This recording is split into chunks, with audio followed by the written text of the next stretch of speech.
Hello and welcome to this video. Today I'm going to try my hands for the first time on making a kind of art doll. I sculpted this head that's closely inspired by a sugar glider head in ZBrush, and then I printed out these like doll drawings that I found on Thingiverse. I will leave the link down below. You can buy them in some places, but I couldn't find them here anywhere, so yeah, I printed them myself. And of course they're not perfect, but you know, they work well enough for me. And I'm going to strengthen this with the wire anyways, so I'm just using some silver armature wire and threading it through the holes I made on the head, and then through the center holes of the, you could say, spine of my sugar glider-esque creature. Next up I'm making the legs and feet, and I'm just using some more wire, making some loops on the ends to later on hold the modeling stuff that I will make the feet out of. And I actually have a reference on my computer screen that I'm holding it up to. In the end it doesn't fit quite as well, but I guess that's because I like put it in between of the joints and they were not quite the distance that an actual sugar glider head would have to the legs, but you know, in the end it still worked out totally fine for me. You know, this was my first try, so I'm still learning. Now I'm modeling the feet out of this like heat moldable plastic, and it comes in beads, and you basically put it in hot water and then it becomes soft, and while on the air it just hardens again over time.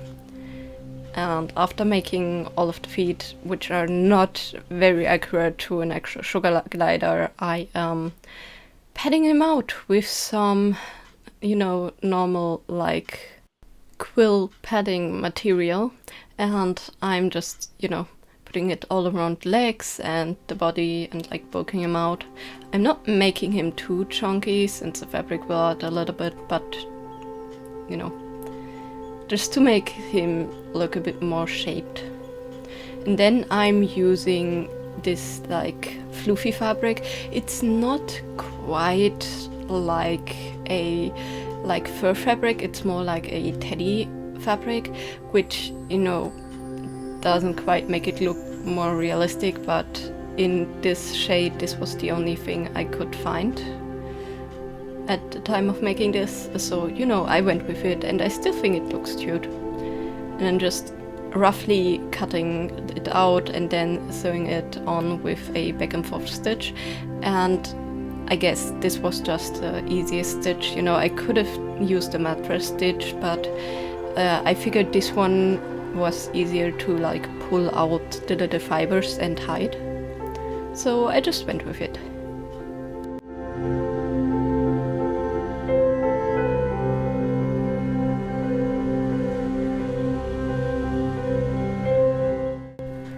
I did the same for the legs in just cutting out rectangles and of course paying attention to the direction of the fur, you could say, and then I'm just sewing it on. And once I've sewn on the length of the leg, I'm just adding a mattress stitch this time all around the leg to like attach it to the body properly and to hide all of the seams.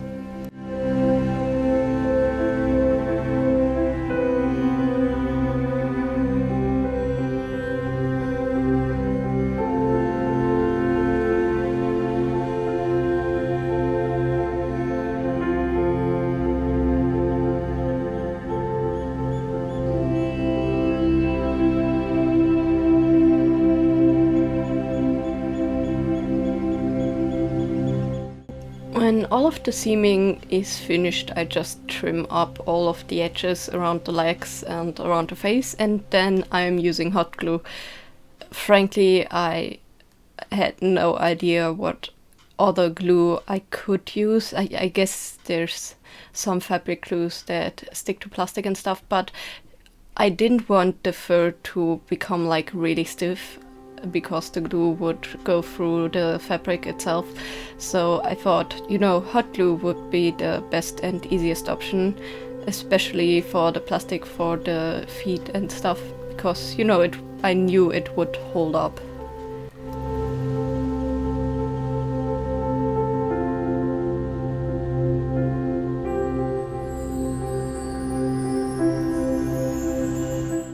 I cut some like sugar glider-esque webbing for between the legs, and I've sewn it off camera just with a basic metro stitch.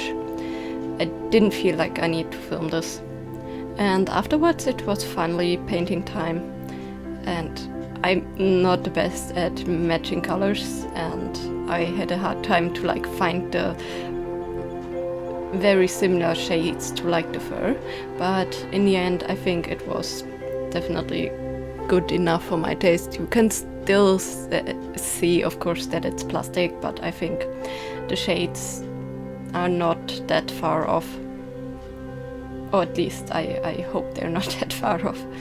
But yeah, I'm just adding some shading here and there, putting some like skin tone-ish browns inside of the ears, adding a cute little nose, and later on I'm adding some markings. And I'm using roughly the same color also for the feet.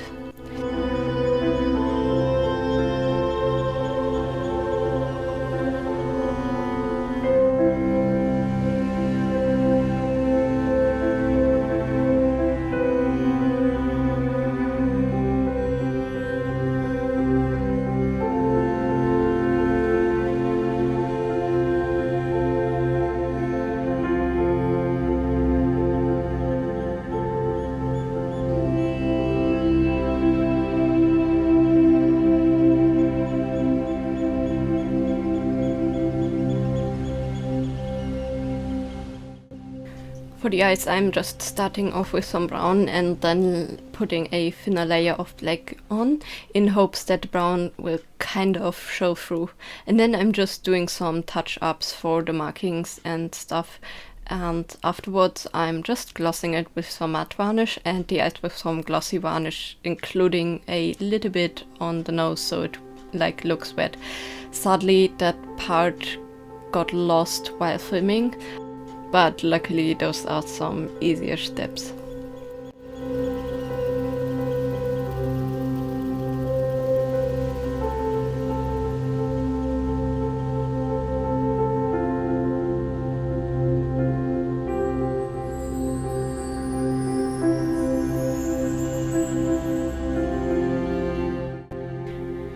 And with that, my sugar glider inspired little plush is finished. It doesn't look like quite realistically realistic, but I still think it turned out super cute. Like, I just love how cute this creature looks. I think if I had a different fur, I could have maybe blended the edges better between the fur and the face, but honestly, for my first try, I'm really happy. Also, next time I might not print out the spine part, I might just use spire because it was a bit too bulky for my taste. But I really wanted to try this craft, so yeah. I guess it is what it is, and this little guy definitely has a special place in my heart, and it's constantly sitting on my desk also. I will definitely try this again with some different things and maybe make a different creature. I could use the same head or make a new one. I will decide that when the time comes, but I feel like I've learned some things, and at this point I have to kind of shout out KP Creations because she heavily inspired me to do this project. And she makes some really awesome art dolls. Definitely check out her channel if you don't know what I'm talking about. I will put the link down in the descriptions. Now that's all for today's video. Let me know in the comments down below what you think of this art doll. And maybe if you have some tips and tricks how I could make it better. as of editing this, I found some lovely like turquoise-ish fur, which is like way longer fiber-wise and I think would look way better on an art doll, so I will definitely use that next time. Anyways, any other tips are appreciated, especially on maybe how to blend the fur with the face. I think that was my greatest problem. Anyways, I hope you enjoyed watching this and that you're having a great day. And I hope that maybe this inspired you to also try making some art dolls. You know, this is my first one, so obviously there's much room for improvement, but it's definitely a start, and you know, the more you make, the better you get. So I'm excited to definitely retry this. And with that, see you guys later. Bye!